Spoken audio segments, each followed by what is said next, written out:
And thank you so much for staying with us here on Morning Live. Now, today, prosecutors from around the country will be heading to the office of Shamila Batohi, the National Director of Public Prosecutions, and this in an effort to hand over a memorandum of grievances. Now, representatives from each province were chosen to take this memorandum to the NDPP, and the memorandum will deal with salary increases, promotions, and advertisements of vacant posts, among other issues.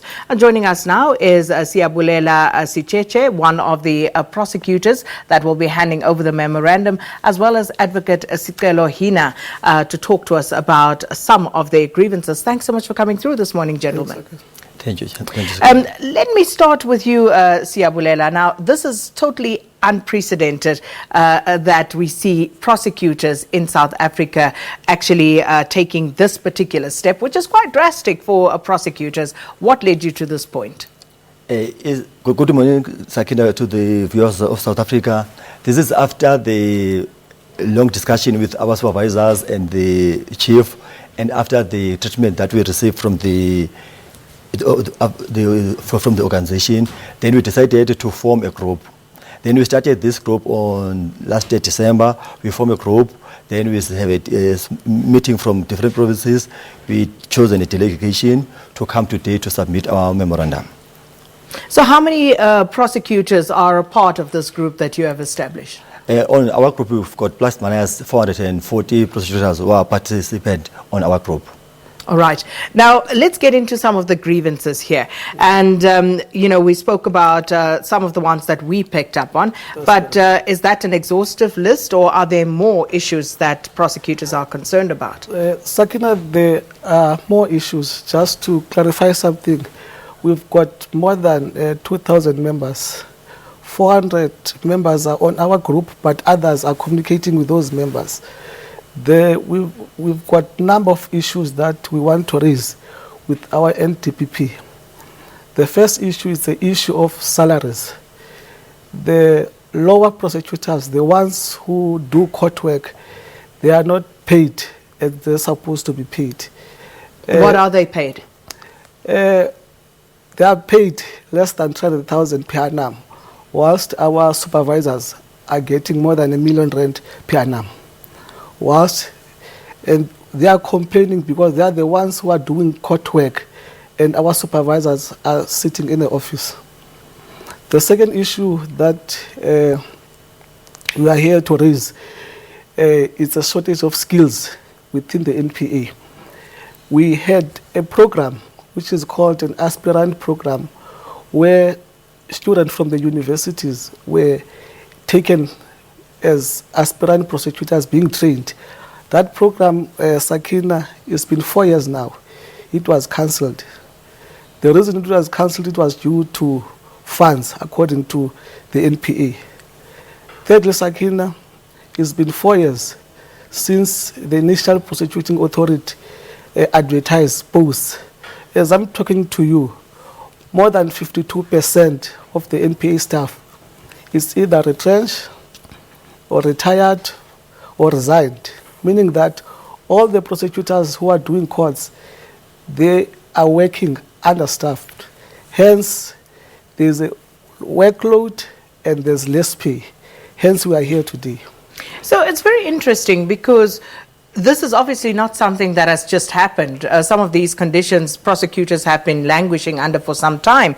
Now you have a new NDPP in Shamila Batohi, and she has come out and has been very scathing about the work that prosecutors have been doing on high-profile cases.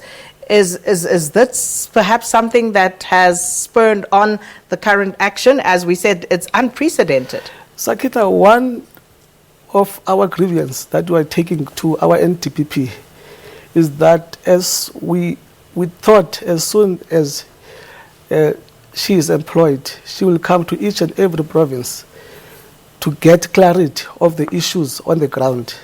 Because in the NPA, there is a low morale because of these issues. We wrote a letter to her 4 weeks ago. It was before the 15th of March. Requesting a meeting to meet her so that we can discuss these issues.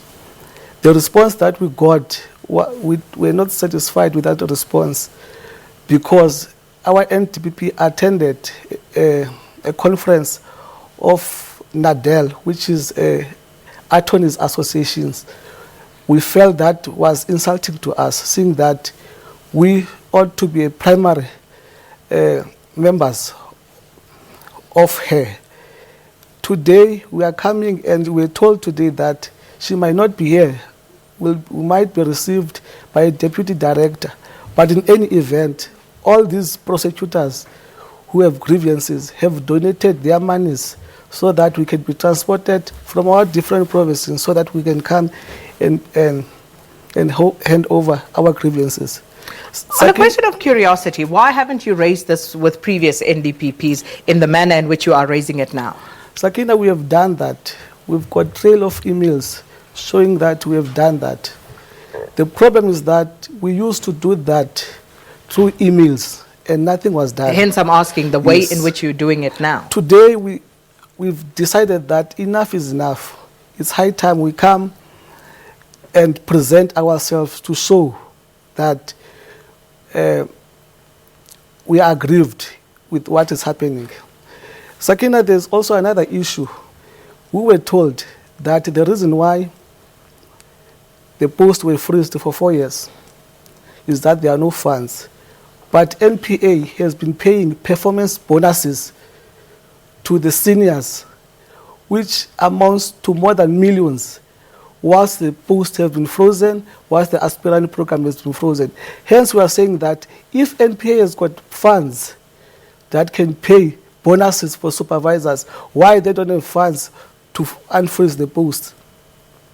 So I'm assuming in there somewhere you have your own reasons. You've theorized why this is actually happening. Yes. Are you at liberty to share that with us? Sakina, what we are saying is that we are trying to assist the new NDPP. However, we are finding it difficult in meeting her to discuss these issues. I'll give an example. There is an action which is coming from the 5th to the 10th of May at Labour Court, where the NDPP, together with the senior prosecutors, are discussing the increment of their salaries, whilst we are left behind.